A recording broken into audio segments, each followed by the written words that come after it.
Good evening. It's an honor to welcome you all to this critical panel discussion named Understanding the Revolution in Syria. In this panel, we will examine the fall of Bashar al-Assad's regime and the recent transformative events unfolding in Syria. On December 8, 2024, the Assad regime collapsed following a decisive military operation led by the opposition forces under Hayat Tahrir al-Sham. Beginning with an advance on Aleppo, these forces rapidly took control of cities and towns, one by one, culminating in their arrival in Damascus. This dramatic sequence of events has not only ended Assad's rule, but also introduced a new and uncertain chapter for Syria. Today, our focus will be on three critical dimensions: the implications of Assad's fall for Syria's political landscape, the emerging political realities within Syria and the region, the prospects for Syria's future from governance and reconstruction to regional and international dynamics. To help us navigate these complex issues, I'm joined by four esteemed panelists, each of whom brings a unique perspective and deep expertise. Ms. Dima Musa, Vice President of Syrian National Coalition; Ms. Hind Kabawat, Chairwoman of TASTAKEL, an organization dedicated to women's empowerment and peace building in Syria; Dr. Ammar Kahf, Chairman of OMRAN Strategic Studies, a prominent think tank operating in Turkey; Dr. Murat Aslan, a security and defense analyst at SETA Foundation and faculty member at Hasan Kalyoncu University. And just now, we are joined by Mr. Hadi al-Bahra, the president of the Syrian National Coalition of Syrian Revolution and Opposition Forces. Each of our speakers will address different aspects of these developments, helping us better understand the critical shifts underway and the challenges ahead for Syria and its people. Before we begin, I would like to emphasize that this panel is not just about understanding the past and present, but also about envisioning a path forward.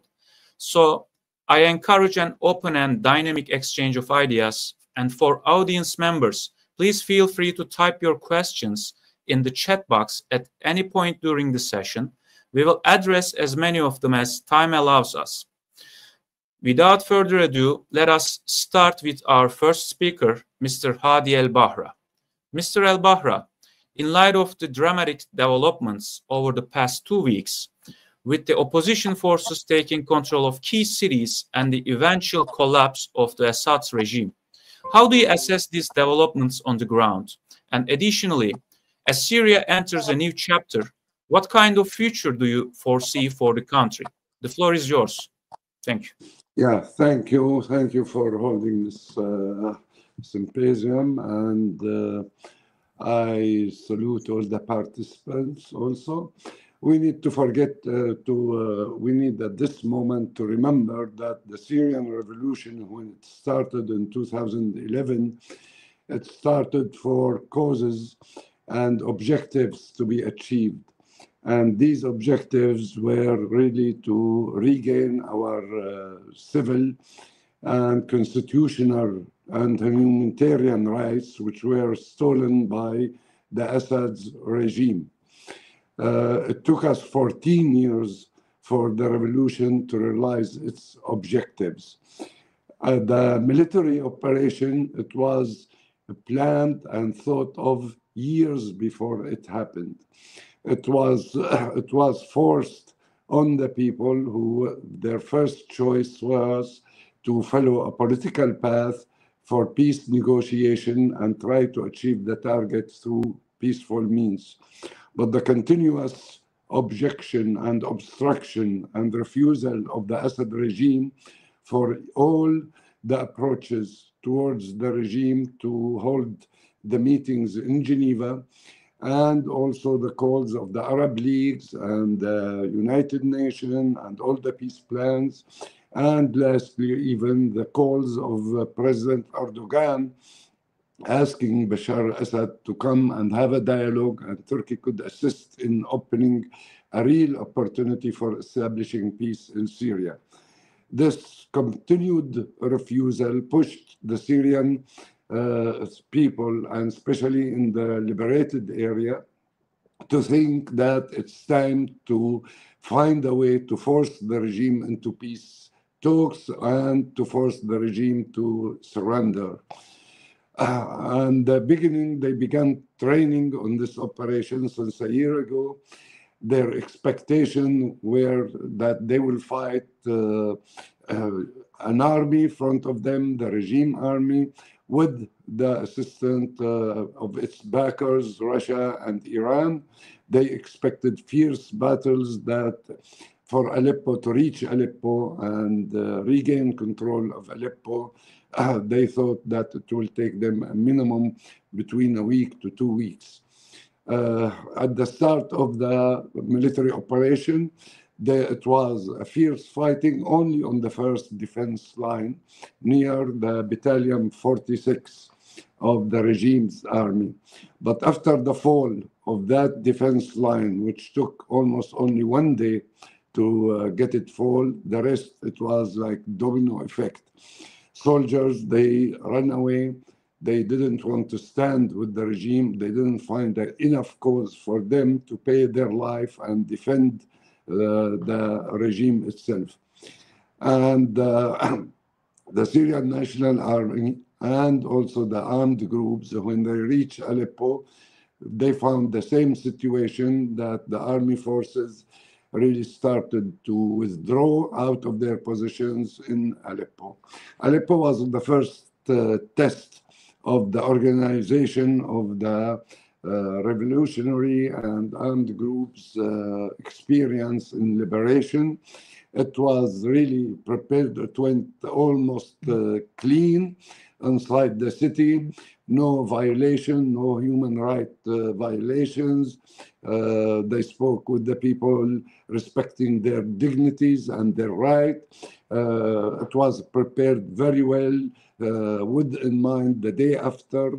They secured all important places, electricity stations, water pumping stations, banks, public buildings, immediate calls to comfort the local state servant to make them feel comfortable and know their future, that they will keep their positions and they will report back to their work. Nothing will be taken against them. And also approaching all minorities and sectors of the Syrian society in Aleppo, issuing clear terms that everybody's right would be respected, that the opposition forces in Aleppo, not for revenge, but really to achieve justice and freedom for all Syrian people.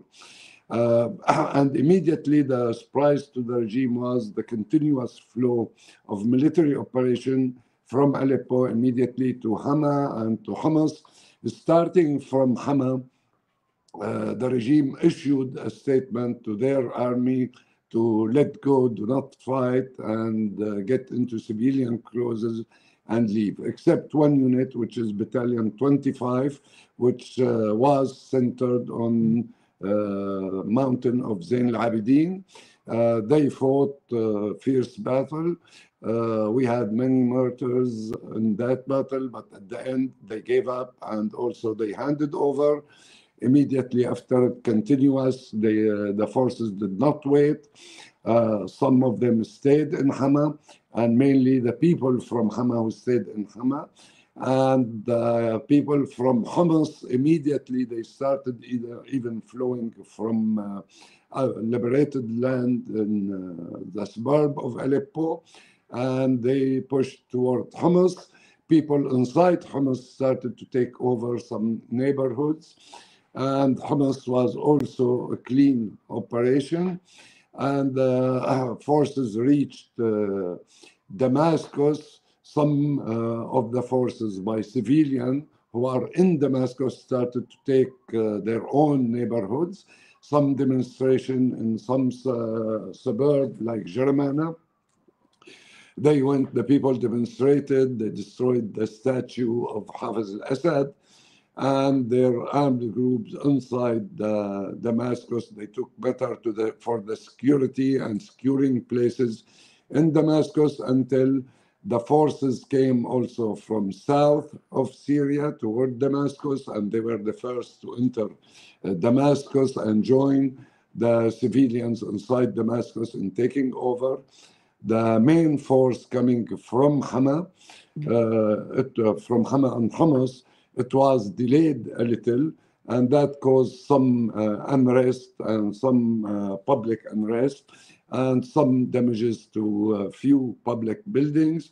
But within 24 hours, the situation came a little under control, and now day by day, it's gaining force to establish peace and security in Damascus. In general, also, all the livelihood needs of the Syrian people in Damascus are guaranteed, and where especially bread, flour, gas, there's some shortage, but other food items all available in the market. Neighborhoods themselves mobilized themselves also, and they made like committees to keep security in their neighborhoods and to take care of cleaning and providing general services. Now slowly also state institution came back to work. Schools will open hopefully next week, and state employees gradually reporting back to their work. Saying all of this, with all of this success and paying attention more into the military, security and stability and civil peace in Syria in that period, now the political move into the transitional process has started already. And in this process, it needs guideline, and the guidelines are existing in the Geneva Communique, which was issued in 2012, and in the UN Security Council Resolution 2254, which lays out the condition and criteria that it should be applied when we establish transitional government and transitional bodies, and also to provide the time schedule for the transitional process, which is set at 18 months.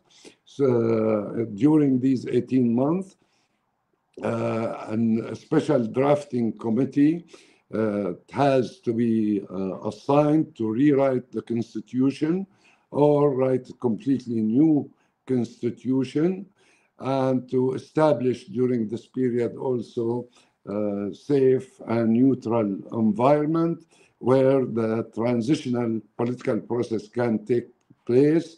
At the end of the 18 months, at maximum, we should hold the referendum on the new constitution, and after that, immediately the first free elections in Syria, and either it would be the presidential election or the parliamentary election in accordance to what the new constitution which would state. As you know, downing the regime and getting rid of the criminal Assad's regime, it wasn't an objective of the revolution. The regime was an obstacle to the revolution, an obstacle which prevented the people from achieving their aspirations. So taking the regime out made this obstacle out, and now the real revolution starts. And this revolution, it built into achieving main objectives, and these main objectives are to achieve justice, freedom, and democracy. So these are the criteria to say if the Syrian revolution succeeded or it failed. So we should transit from a dictatorship into a democratic system built on multi-party system. In brief, all of us now trying to coordinate together, try to prevent the maneuvering or as happened in other spring countries, to have, revolutions against the revolution, to go back into the same system as the previous regime or worse from it. In this period, I would like also to stress on the important role of our allies, friendly and brotherly nations, who supported us, have supported our struggle, and believed in the people of Syria and their will to establish democracy and win their battle against Assad regime. And especially, I would like to stress on Turkey support. I know it was big pressure and big load. Turkey has welcomed approximately 3.5 million Syrian refugees at the peak of our revolution. Right now, this number dropped to 2,750,000 almost. And on daily basis now, it's dropping in larger and larger numbers. And all of these people are your friend, and they express their thanks and appreciation for all the help the Turkish people has rendered to the Syrian revolution. Thank you. Thank you, Mr. El-Bahra, for your enlightening remarks. Now I'd like to invite Ms. Dima Musa. I would like to ask the same question to you. You are a lawyer and human rights advocate. And from the human rights perspective, the Assad regime has committed some of the most brutal and cruel human rights violations. So its overthrow does mean a highly positive development in this regard. So how do you foresee a future, how do you foresee Syria's future in this regard? The floor is yours. Thank you. Thank you very much, and good evening to you and to the other distinguished guest speakers and to everybody listening in. Of course, the work on the crimes committed by the Assad regime, whether we're talking about the last 13 years, but also we know that some of these crimes extend before that. This work has started since 2011. All the documenting that the various human rights groups and human rights activists is essential to a process that will come later. And we have seen some results until now. As you recall, there have been some trials in some of the tribunals that have universal jurisdiction. And the results from that have been, even though they have targeted some officials at slightly lower levels, of course, than Bashar al-Assad or the circle that's close to him, has sent positive messages to the people that justice will be served. And this work is not done. There's a lot of work ahead of us, as we saw over the last few days. Some of the detention centers have been opened, and the atrocities have been put before the entire world to see. This is something that's going to be very important. And in a way, the transitional justice work has started, because the first step is usually the truth commissions. The truth commissions usually, of course, we don't have that in official manner yet, but usually the truth commissions are, they work to reveal the truth of the atrocities that have been committed. So today we're starting to see some of this work. I think it's important to continue working on this. Of course, this requires a lot of the human rights activists and groups, especially those that have been outside of Syria because they couldn't be allowed to work inside Syria for the last decade or so, and that have gained a lot of experience from a lot of trainings and a lot of exposure to other experiences in other countries that have witnessed similar atrocities, to come back into the country and start doing the work on the ground. Collection of evidence is required. Of course, experts in taking testimonies in the right way and in a way that preserves the dignity of the victims or their loved ones or the survivors. This is very important work. And of course, today, with all the priorities that Mr. Al-Bahra, President Al-Bahra had talked about, with ensuring the security and safety of the people and providing them with services, we might not be thinking about that right now, but it is essential that we keep this in mind. And this is going to be a major part of the work of the transitional, I think the transitional government that President Al-Bahra talked about, that it needs to be established, of course, through the same process that's outlined in Security Council 2254. It needs to also ensure establishing a transitional justice commission that works on these matters. As far as holding the Assad family, Bashar al-Assad, and those in his close circle accountable for all these atrocities, of course, this is also something that will be worked on and has to be worked on. And I think this will bring even more closure to a lot of the Syrian people. And this is something that, like I said, it is of an utmost importance.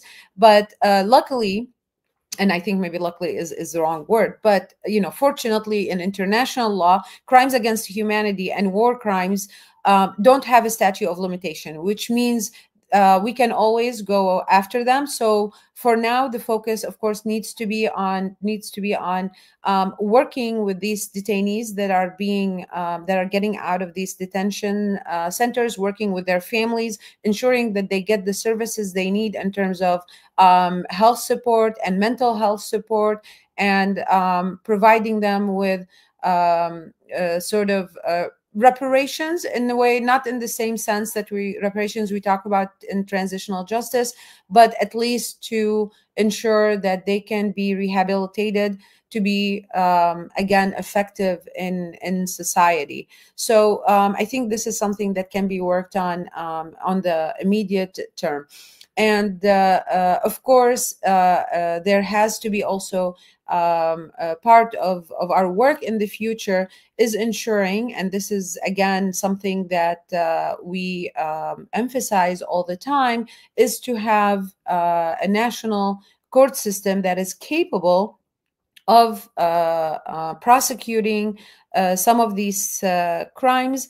And we have to work at the social level, in different local communities, because at the end of the day, there is some reconciliation that needs to take, a lot of reconciliation needs to take place. And it's not about people reconciling with each other, because I think what we've seen over the last few days, the Syrian people are prepared to live together again, but it's reconciliation with the past to be able to fold that page forever and to proceed forward. So I think these are some of the things that we need to be working on. And independence of the judiciary is something also of the utmost importance in this sense. I will stop now. I will stop here, but maybe later, if there are any questions, I'll be more than happy to answer them. Thank you very much, Ms. Dima Musa, for your thoughtful insights. Now I'd like to turn to Ms. Hind Kabawat.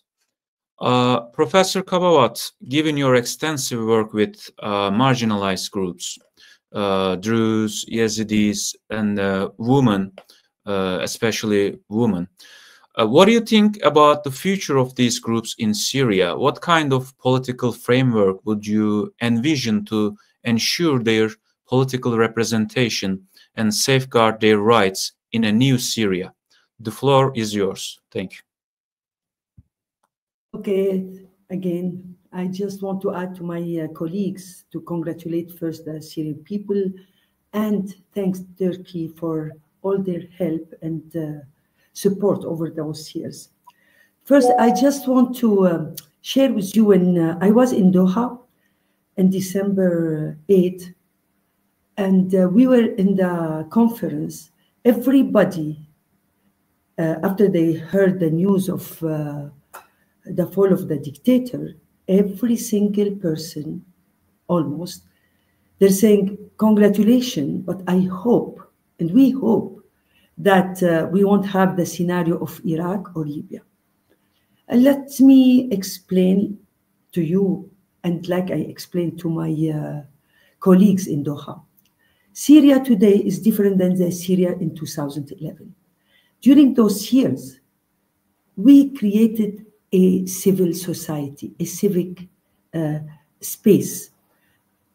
The investment and the work, hard work with the civil society, youth, women, for all those years, it's paying now. And we can see some evidence. First, they did lots of trainings and practice in transition justice, in peace buildings, in dialogue, and the real deep listening dialogue. They did the micro peace theory, and they connect with each other. So while the country in conflict, there is a people-to-people dialogue.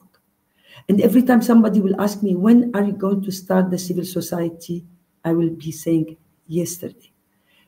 Civil societies, they've been working in transition justice, in helping with the election, social contract.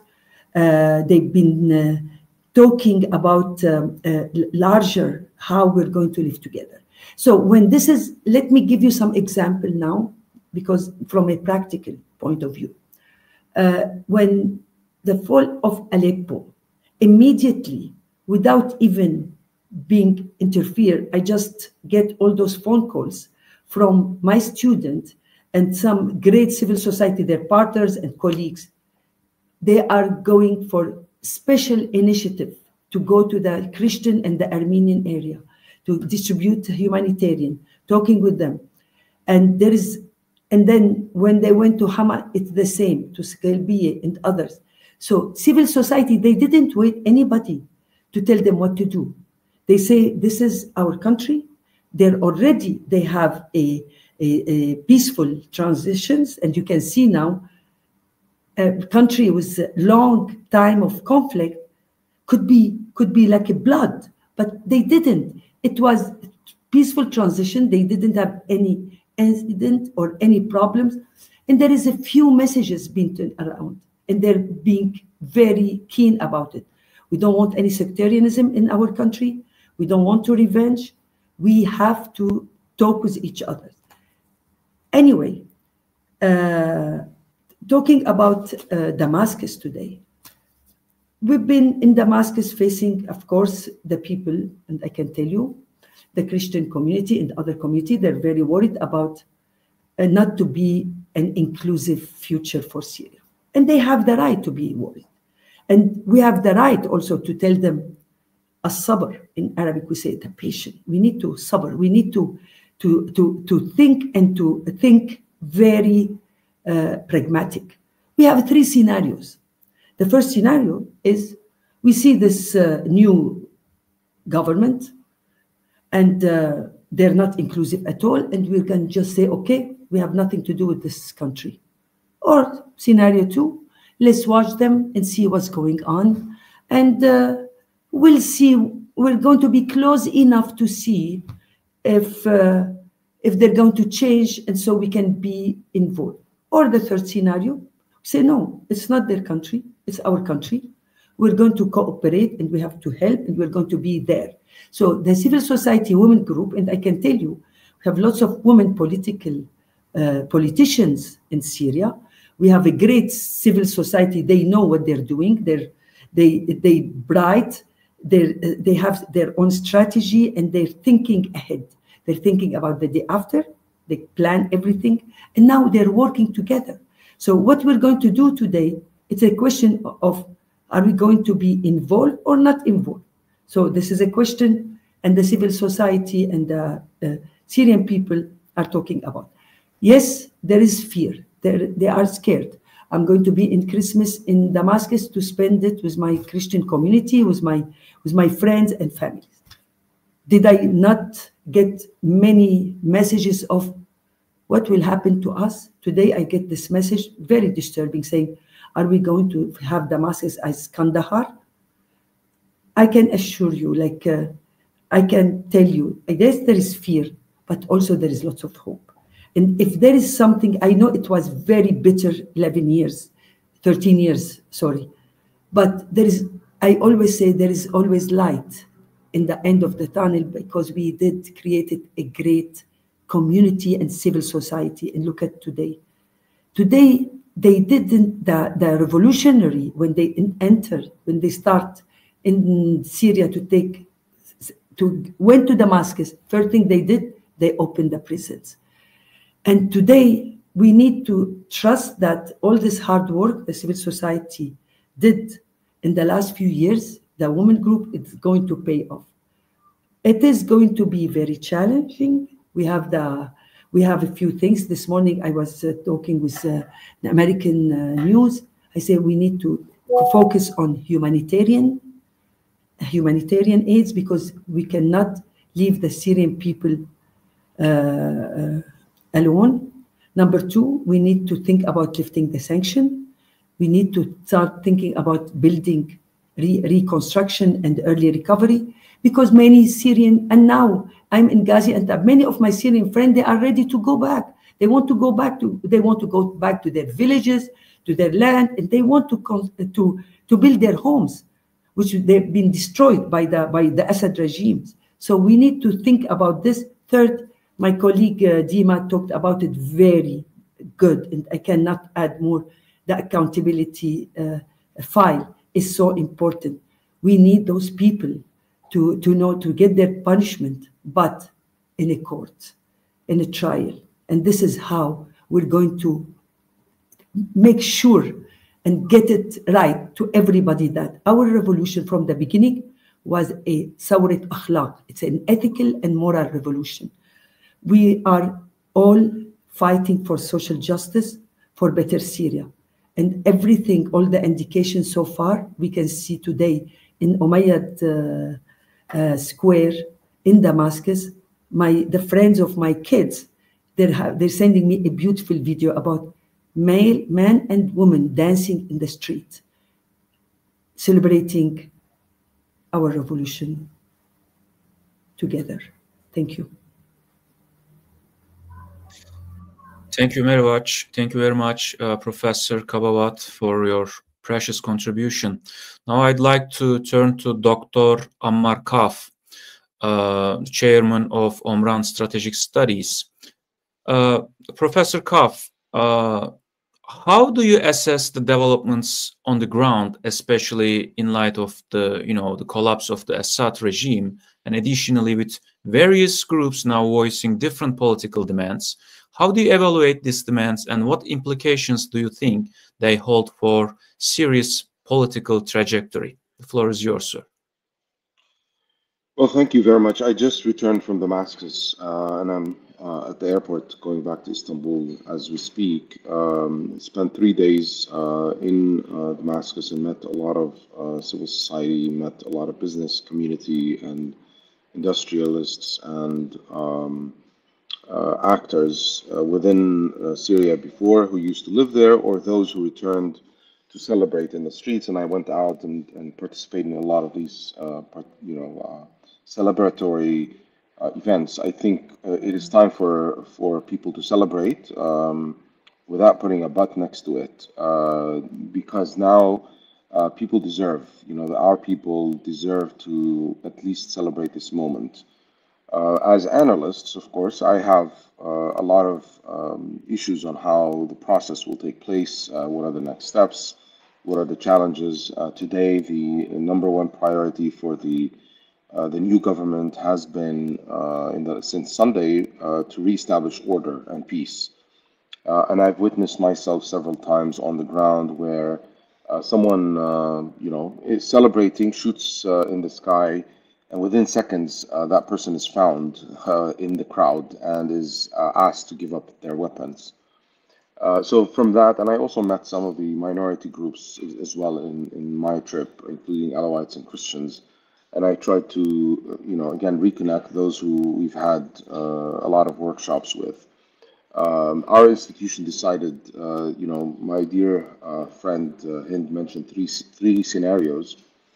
We already announced today that we are moving to Damascus, or opening an office, a main office in Damascus, to operate there, as well as other provinces, especially in Suwaida and Homs and Hama and Aleppo, because we believe that we need to immediately engage and fill the vacuum.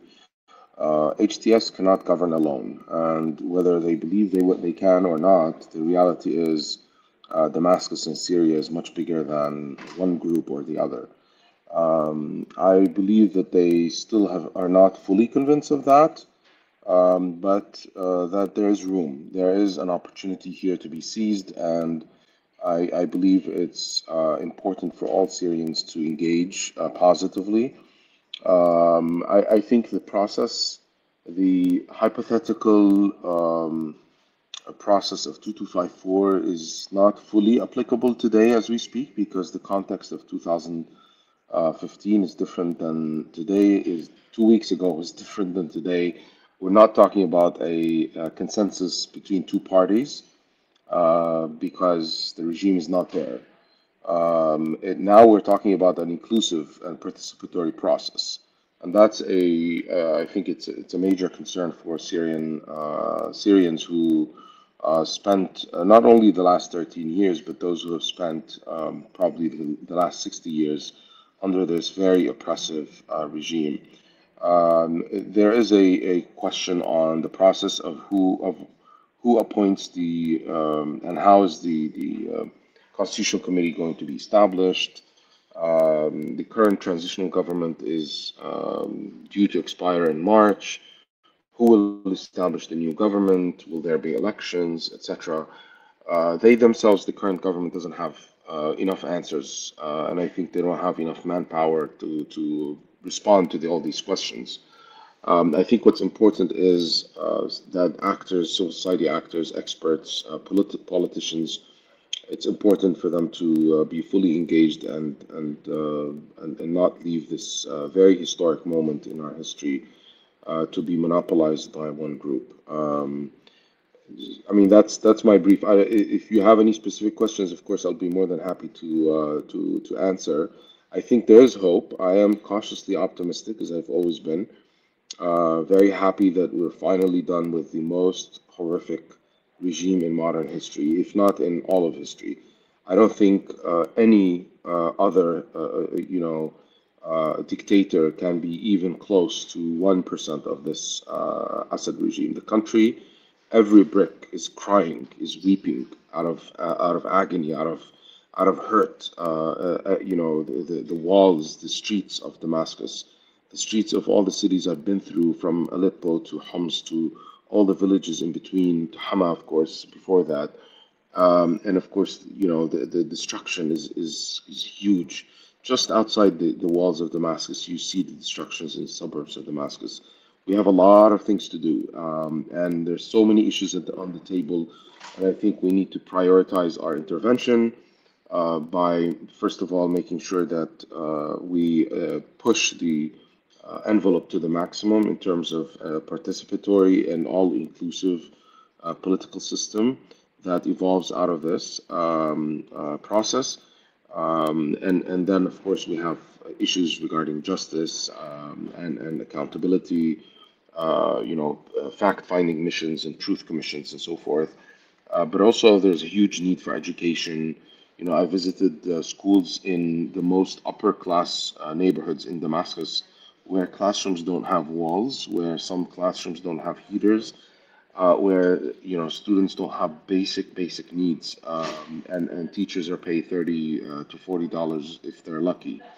So there's going to be a huge problem in inflation, in prices, provision of public services, which is going to be a huge challenge for the current government, and that's where I think we need immediate intervention, not humanitarian in the meaning of food baskets and so forth, but we need immediate intervention to empower local Syrian NGOs and the local governments in their localities to improve the recovery and reconstruction. Of course, eventually we will need a reconstruction conference, donors conference, but a national agenda needs to be established first. And for that to be established, we need a participatory process. There is no participatory process as we see today.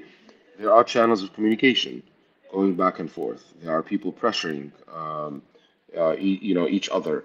And I think this process so far, again, cautiously optimistic. I don't want to give more than that.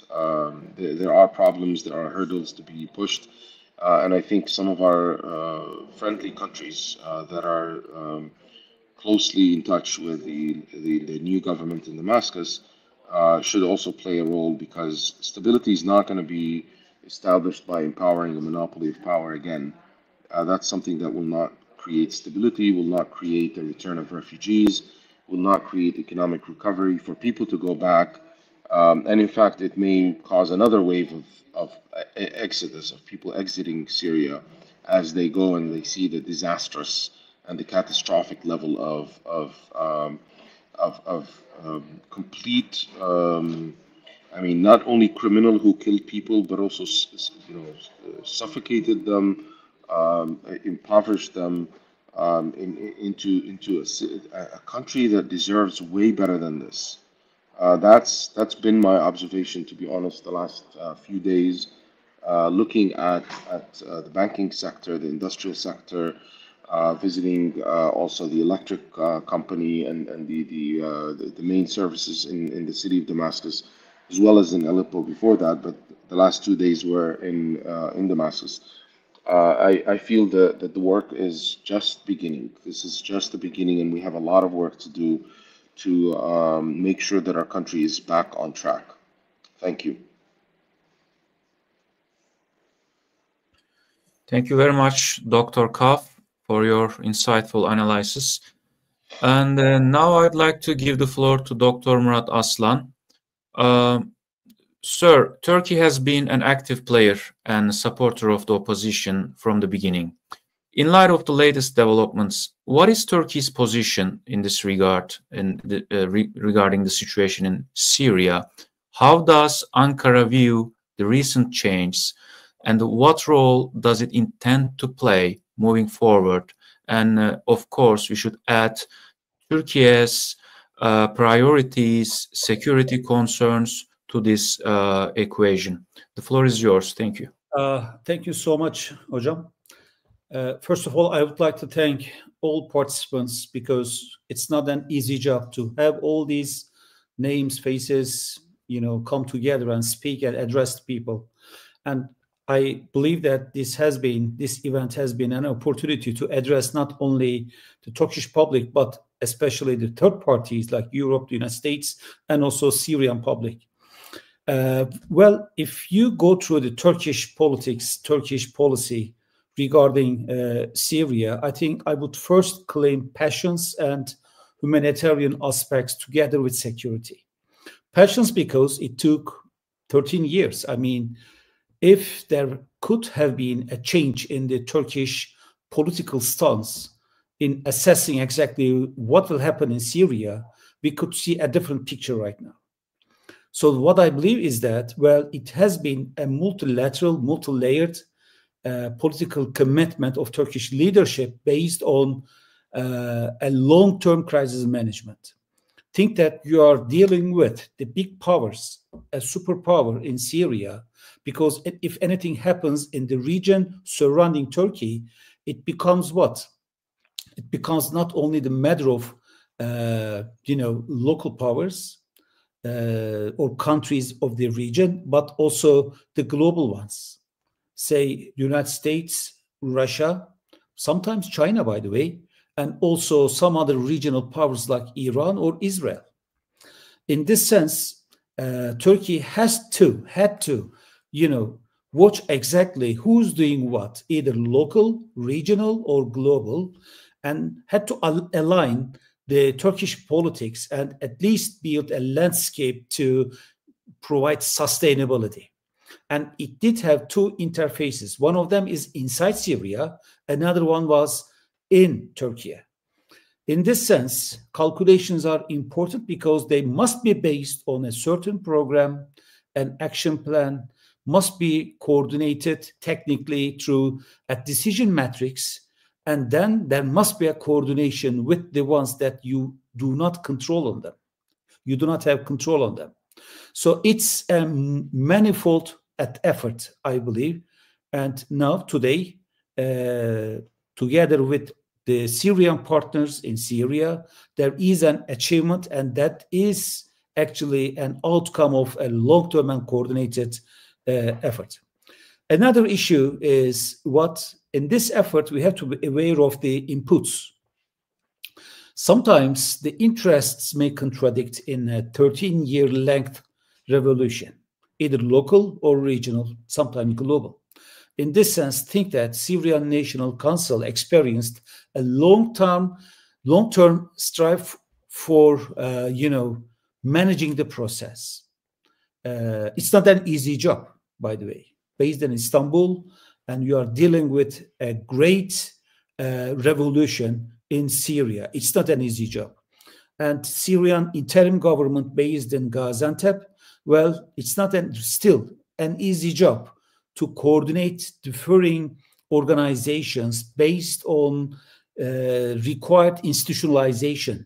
You have to provide service, especially to Syrians, because they expected, even though Syria is in deep trouble with Assad regime or terrorist organizations, Daesh or PKK, doesn't matter, they expect a service.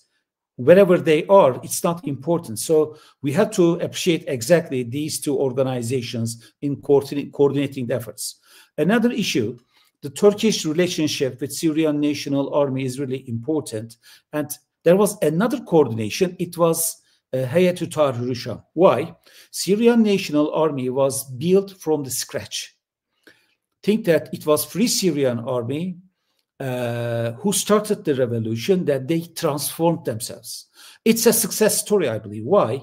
Because once you push this organization to be another entity by a clear renovation, there are a lot of dynamics we have to observe in terms of interests, for instance. For sure, there are shortfalls. On the other hand, if we see a success story on the ground, I think they achieved the transformation. Because just remember the beginning of the revolution, the US had trained almost 60, somebody says 58, and they had spent almost $600 million to train and equip them. And they did not rely on this Free Syrian Army, but relied on PKK. And currently, we see the impact of it. Well, HTS, I believe, well, Turkey does have military in Idlib under the requirements of the Astana process, just to observe exactly what's going on and report it to political decision makers. So as a de-escalation zone, Turkish role was a bit passive in Idlib, but it does mean that there must be a communication channel with HTS. And if you review the visit of Turkish intelligence chief Ibrahim Kalın to Damascus yesterday, well, that means there is a great coordination with HTS as well. Well, in the current situation, I believe, we have to be aware of one another thing just before discussing the future scenarios. It's what the Turkish economy for the last decade, for sure, Syrian guests contributed a lot to Turkish economy, but Turkey experienced earthquakes. Turkey experienced financial attacks from London. Turkey experienced great military escalations in Karabakh, in Libya, and also in Syria. That means this economic situation is actually pushed Turkey to create a miracle. Why? Once you continue to humanitarian support to more than 3 million people in Turkey and another maybe 6 million almost people in Syria coordinating it, well, it's not easy. That's for sure. There happened some shortfalls again, but we have to be aware of the capacity of Turkish economy. On the other hand, it has become a critique of opposing political parties, especially before the elections. And think that the campaign that they were aiming was what? To get rid of the Syrians, but it didn't happen. So there was a continuity as a state policy rather than a governmental policy. That's very important. Well, then we have to discuss, being aware of all these pictures, we have to be committed to the future of Syria right now from the Turkish perspective. First, Turkey does want an integrated, united, democratic Syria with a respect to human rights, prosperous, and cooperating with all actors interested in dealing with Syrian government in future. That must be the vision. Inclusive, having all marginalized included to political scene, social scene with a cohesion. That's the vision, I believe. So Turkish foreign policy, I believe, will be committed to encourage Syrian counterparts start a political process on their own initiative. On the other hand, it doesn't mean that Turkey will intervene. What I see from the statements of politicians or leadership, well, it's pure a Syrian issue to start a transformation. If it's imposed, then the change will be temporary. But we do want, a long-term transformation, reformation. Second thing, there must be no actor in Syria threatening the future. Terrorist organizations. For sure, you can't eradicate them at all, but at least they can be marginalized, that their effect on Syrian stability should be limited. So that must be exactly expected from the efforts of the transition government and then the permanent government.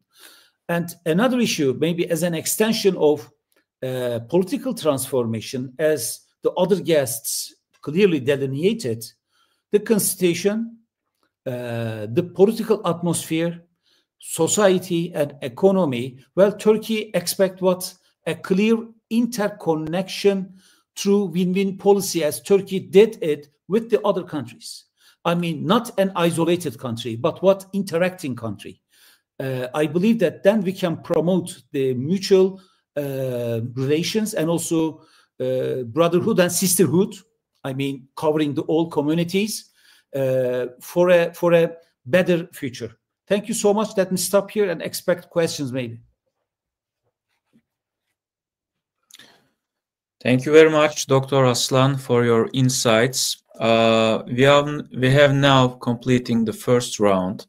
However, I don't see any questions from the audience, so I can give another opportunity to our contenders to add additional thoughts or remarks if they couldn't have the chance in the first round. And there are some questions come up to my mind. Actually, I can ask them too. Maybe I can direct my question first to Mr. Bahra. Many of our guests actually voiced the opinion that now Syria needs from brotherly nations, friendly nations, some support, some contributions to rebuild the country. What role do you foresee Turkey can play in this regard, sir? The floor is yours. Turkey can play a major role due to its location. Always they say geography beats politics. Mm-hmm. So, we have a very long border shared with Turkey.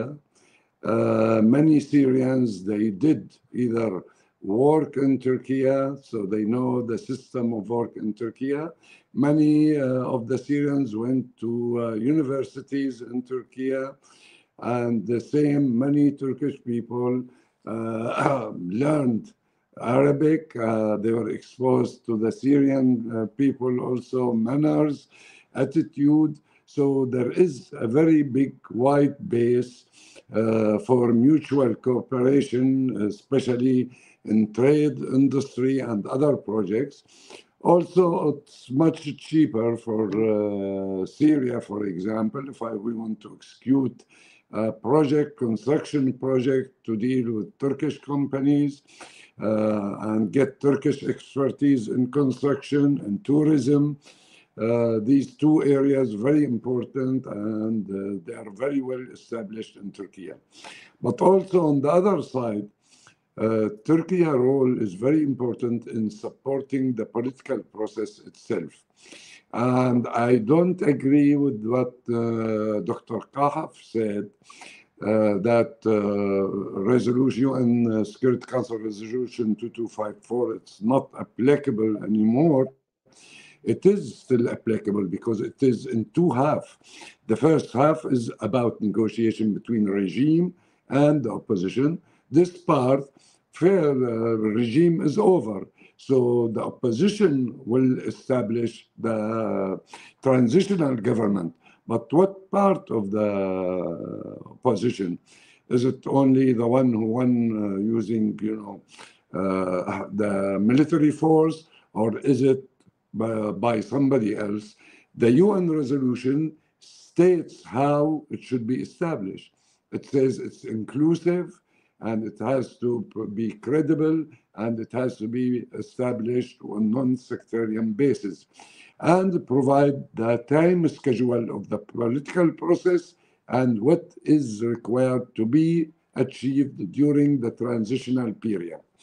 If we take this out, then there is no references that control the political transition and make sure that the transition achieve at the end of it the aspirations for Syrian people for justice, freedom, and democracy. Thank you. Thank you. Thank you very much, Mr. El-Bahra. Actually, I was going to ask Dr. Kahf about the 2254 UN resolution. Maybe before that, I should ask Ms. Dima Musa and Ms. Hind Kabawat the same question. The regime has just collapsed, and there is significant uncertainty right now in Syria. More work remains to be done. Security concerns persist, as the stability across the country has not fully established right now. So from a political theory perspective, Syria is now in a state of exception, on the verge between chaos and order, between law and unlawfulness. So in such situations, transitional governments often struggle to produce the intended, pluralistic, inclusive outcomes.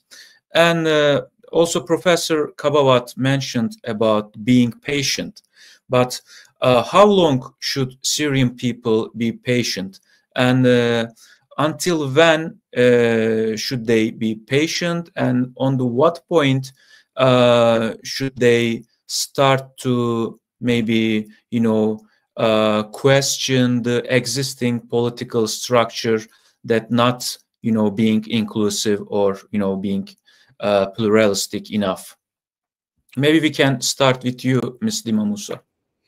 Okay, that's a fair question. Of course, I can't sit here and tell the Syrian people to be patient or how long to be patient. And honestly, we already saw these questions arise. And I think Ms. Kabawat, my friend Hind, has already raised this issue. She said that there are already fears and there are messages that we are receiving from people on the ground. And that actually started before they even arrived to Damascus. Now, I think this goes back to something that I can't remember, one of the speakers has talked about. As they were, the first sort of experiment was Aleppo. When they went into, because Aleppo, if we look at the groups that were marching, and of course, one of the main ones that the spotlight was on was HTS and, its practices in Idlib. Now, these also have improved over the last few years. At least they were trying to put up a very, a good image there. But people were still fearful because there was always this rhetoric, not just about HTS, but about all the opposition factions being, oppressive of minorities. But realistically, we looked, and whether we're talking about the Syrian National Army or HTS, they were in areas that were more or less, have kind of one color. People come from kind of close background, and they have very similar level of conservatism, if we want to call it that way. So the first test was going into Aleppo, because Aleppo is very diverse. It has a very large Christian community, Armenian community. Even the Sunnis there are, they vary in terms of how observant they are on the daily in their daily practices. And the messages that were received, people were fearful before they got into the city. And as they saw how they were treated, people got more comforted. Especially, there was good treatment. They reached out to some of the clerics and some of the religious leaders. They were helping people. And this is a news we're still getting from Aleppo. Services were resumed. And this is still the case in all other parts of Syria in which this military group is administering or managing matters right now. Of course, people are already thinking about the next steps. It's not that about how patient they are. They're already posing questions. They're already reaching out to different political actors, including us, and they're saying, when is the next step? And this probably goes back to what my friend Dr. Kahf was saying, Dr. Ammar, that even these people that are reaching out from inside Syria, they are saying, when is the transitional process going to happen? Some of them are even using 2254. So I don't think the Syrian people have given up on this. Now, I think when we talk about the timeline, of course, the Assad regime was officially overthrown last Sunday. So we're talking about 5 days in. There is a lot of work that the leadership that is present in Damascus right now, they're managing a lot of, again, managing an entire country, and even being based in Damascus is not the same as managing matters or governing Idlib. I think a good indicator could have been, they had an opportunity to send a good indication if they would have included, for example, other people within even this interim government or this caretaker government from the beginning. That they didn't do that is making people already pose questions. And I think that's good, because people are pushing back, and they need to realize that very soon they might not get the support of the people. Like a couple of my colleagues said, they don't want to see another name, another group, another political party, another ideology, whatever it is, the title. They don't want to see monopolization of power in Syria. So I think if they are smart, and I believe they are, that they would know, not including the political other actors in the political scene in these kinds of negotiations, in this dialogue, this national dialogue, is not going to be good for Syria, and it's not going to be good for them. Syrians are not going to accept what happened in the last 54 years. So but I can't give a timeline. I can't tell when the people need to be running out of patience. But the time to start working on this is yesterday, and it has already started. Okay. Thank you very much. Ms. Kabawat, would you like to add your thoughts to this? Yeah, I think, thank you, Dima. You covered so many points I'm thinking about, but I just want to make sure that when we say sabr, patient, it doesn't mean that we're not working hard during this time. And all I'm saying, it's only 1 week. So we need to give time to reflect and think. And I feel here with what's happening with their government, and it wasn't inclusive enough, the countries, especially Turkey and other countries, can use the carrot and stick policy, because if they're not inclusive, we cannot support you. And if you don't bring everybody to the table, we won't be there. And one of the carrot we can start mention is the sanction. Because I know lifting the sanction can be very good for Syria and for the Syrian economic, especially our colleagues and my friends and family in Damascus and Aleppo, they're all business people. They want to go back and be to do their business, conduct their business in Damascus. And this will be very good for the economic and for the future of Syria. All my friends, my classmates, everybody, they've been looking forward to the minute to lift the sanction. So lifting the sanction, we can't do it if we don't have an inclusive government. We cannot do it for you if we don't have in the national dialogue. If we're going to talk about national dialogue, we need to have everybody at the table. We need to have women. Women sacrificed all these years, and we cannot exclude them. And today I did see some kind of signatures coming around from a secular group, and there is only like 3 to 4 women. So even the secular group, they're not doing a great job in including women. So after all the sacrifice of women in the IDP camp, in the refugee camps, the mother of detainees, Dima and all other colleagues, they've been spending 13 years working so hard for Syria. We cannot exclude those women. So if really you want to be inclusive, you need to, if you want to look to the future of Syria, and this is a message has to go to the government now, that you need to be inclusive, because we cannot get you any aid or any sanction lift or anything. In other things, we need to think about the communication. So far, I need to give a credit for this government because they're doing great communication with my church, with other churches in Damascus and Aleppo. They've been visiting them, they've been communicating, they've been talking with them, assure them that everything would be okay, because yes, we have lots of fears that they're going to have the Sharia and they're not going, but now the spiritual court is going to stay. And there is so many good messages being sent by this government. So this is also, when they do something good, we can say, good, you did it, and yes, this message is good. What else?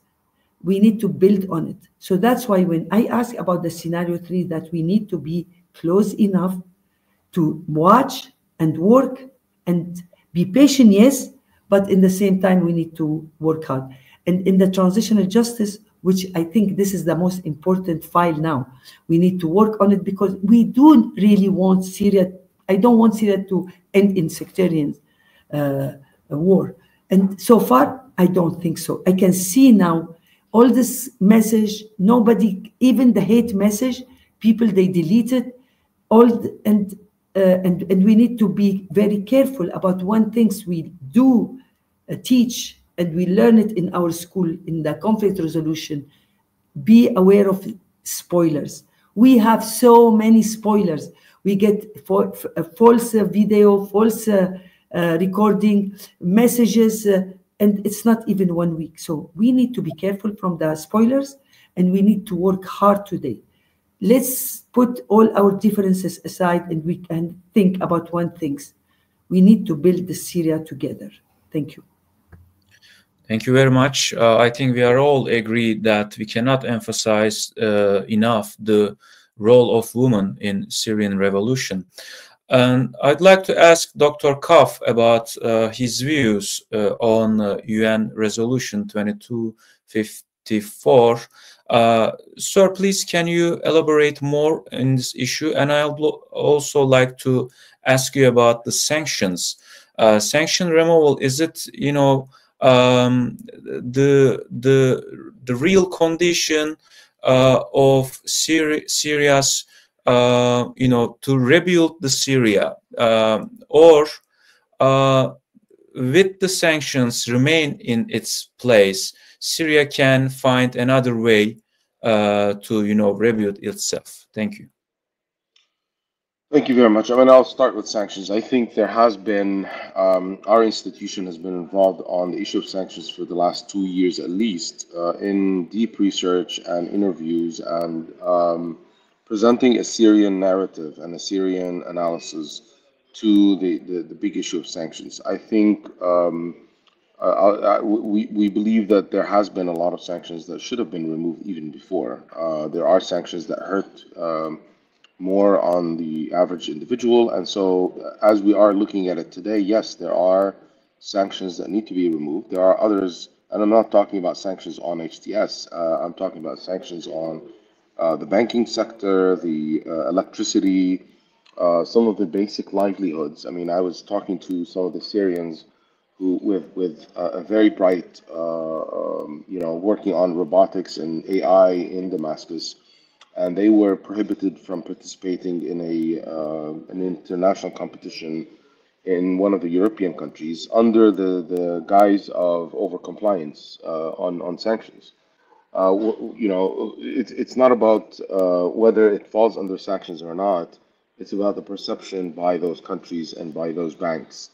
And so that's been a major issue, the issue of overcompliance, the issue of sectoral sanctions that have been. Of course, I support sanctions on criminal individuals, and I think those should be increased because they're unfortunately roaming around.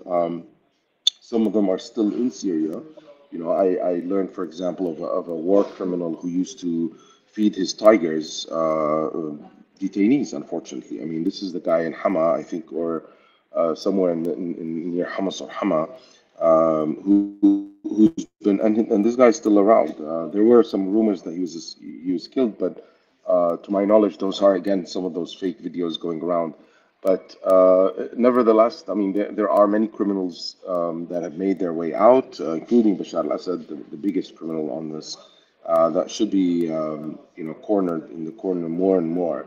But the people need immediate relief. Again, Damascus and Syria has been living under a man-made prison to cause a man-made caused hunger and poverty and lack of. I mean, I met some of the managers in the electric company, and they're saying that most of their equipment is outdated, not just before the revolution, but way before. So there was a systematic approach of making this country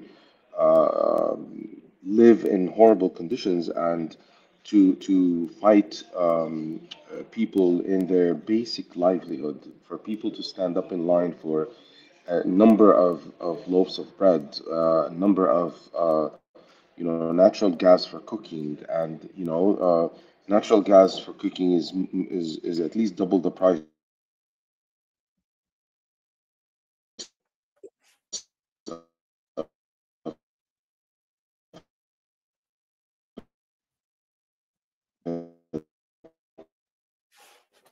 I think we have a technical issue here.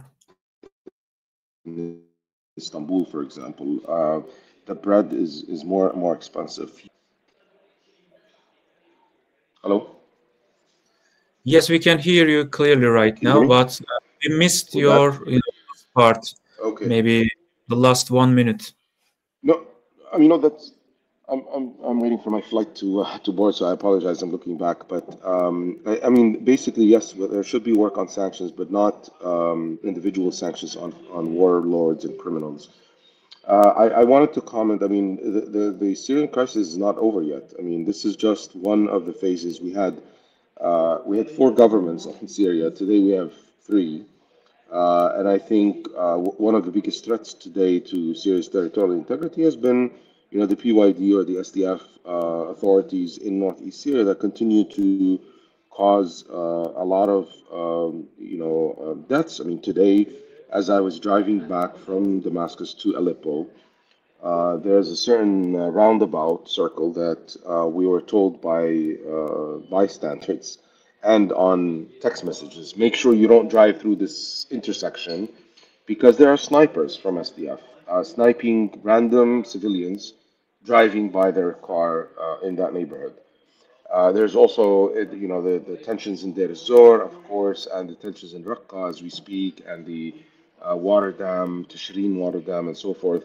I think we have those challenges are very high on the list in terms of ensuring Syria's territorial integrity to be regained, and at least that we integrate also our interim government somehow into a central government, but while ensuring a true distribution of powers and authorities.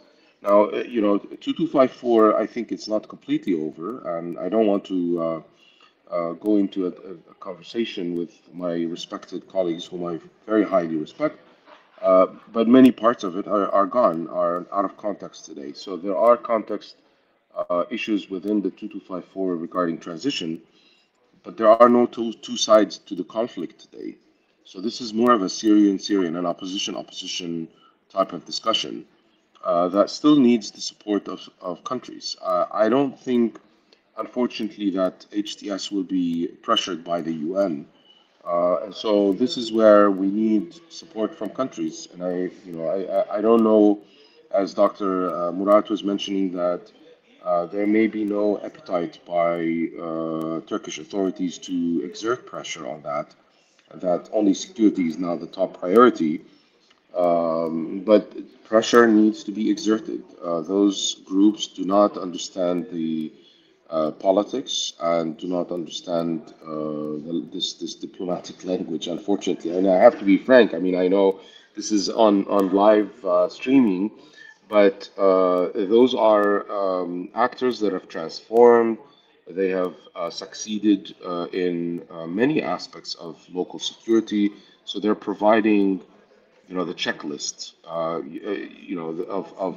how to govern, how to provide services, how to, the areas that have been taken over by HTS, and of course the coalition with other armed groups, but under the strict, disciplined, leadership of HTS. Those areas have witnessed very few atrocities or problems, tensions. But the areas, unfortunately, I have to say, taken over by the SNA, have witnessed looting, very massive looting, including, those who entered Damascus the first few hours from the south, caused huge amounts of looting and instability and deaths.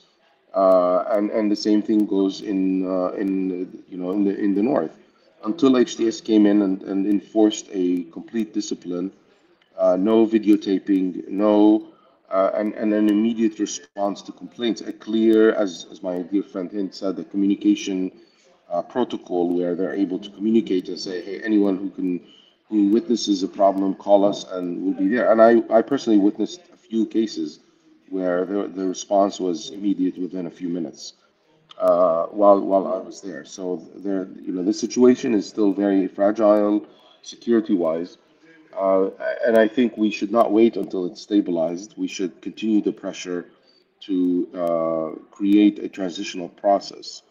Whether that process is 18 months or whether that process is a full constitution or an amendment or a discussion, I think what's mostly important is a participatory process that ends in an election, whereby all people are able to freely participate.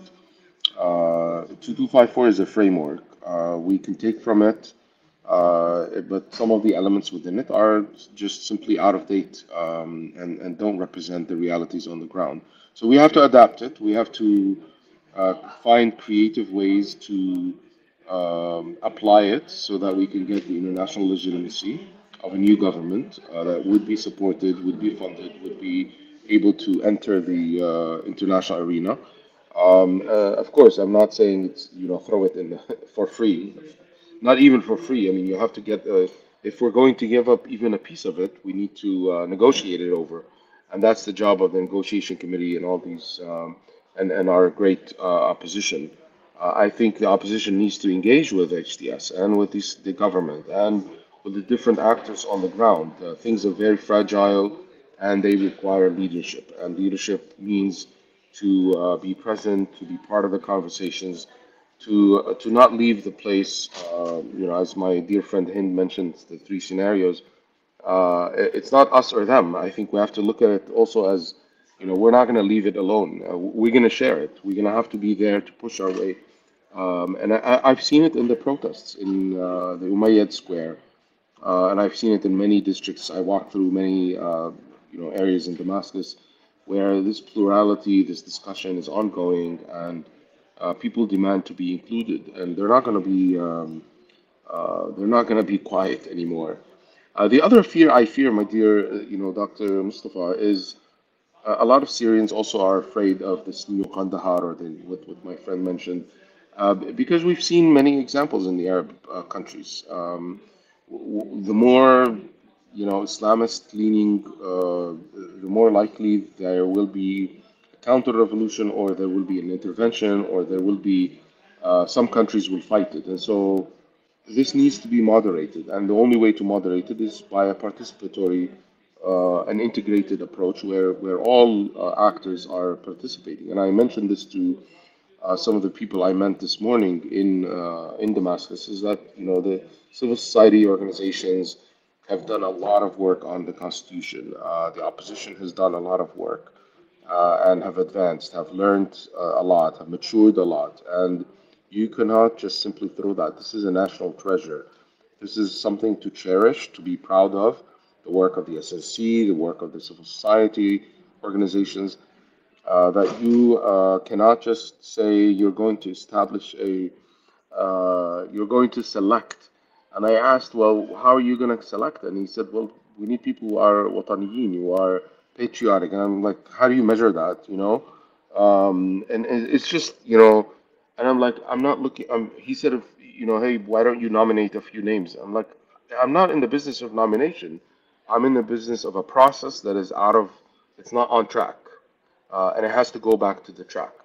The track of 2254 verbatim is not fully compatible, but we have to be creative. You know, this is where our leaders have to also find ways where you keep the framework of 2254, but adjust it to ways that you can adapt, integrate, and consolidate power inside Syria and cut deals. At the end of the day, we have to learn as Syrian communities and Syrians in general, not to raise our expectations very high and not to let our people have very dreamy solutions, because at the end, politicians, their job is to make deals. You know, their job is not to just be black and white at the end of the day. So that's my last call. I think I have to run because they're about to board the flight, so I apologize. I know some of my colleagues may want to push back at me, but please push back at me. Don't, even if I'm not here. I'll look into the recording afterwards. You'll not be able to answer them. Yeah, no problem. I accept them. I mean, I'm very proud of my colleagues here on the call, all of them. Very close friends and very proud of their accomplishments and their leadership, actually. And I've personally learned a lot from them. But I'm apologize, but I really have to run to the flight. Yeah, thank you for being with us. Excuse me. Tonight. And I want to thank you very much for inviting me, and thank you for all the speakers. Thank you. Good night, sir. Thank you. Okay. We thank Dr. Kahf for his, invaluable contribution. Now, before we conclude the panel, the last question goes to Dr. Aslan. Sir, from a scholarly perspective, because you are also an academic at the university, what should Syria do during this transitional period? Thank you. I think you mean state building and system building. Yeah. You know, that's a very good question, by the way, because the transition means, well, you will start from one point to achieve another point, and it will be endless. It's like a ray. You will not stop at the point B, but if you will go, you know, to a future. First, I have to, pinpoint one thing.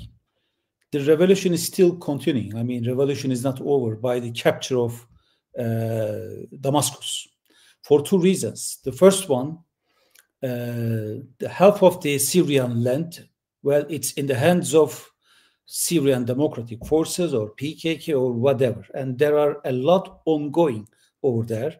As of yesterday night, Raqqa, Haseke, Deir ez-Zor, it was terrible because PKK, PYD opened fire on civilians. That means there will again happen something at the east of Euphrates River. So this is one thing, a constraint, let me say. Another issue is about what sort of political transition will happen at the west of Euphrates River, mainly Damascus. It's usually in the minds, as we can see from the discussions, it's a question mark. But let me tell you something. First of all, Syrian revolution is continuing, and there is one thing really hopeful for me. It's what Golani-led movement did not, abolish the state, took the former prime minister as the leader for several days and appointed a new one, and the state continues. So that's the good thing.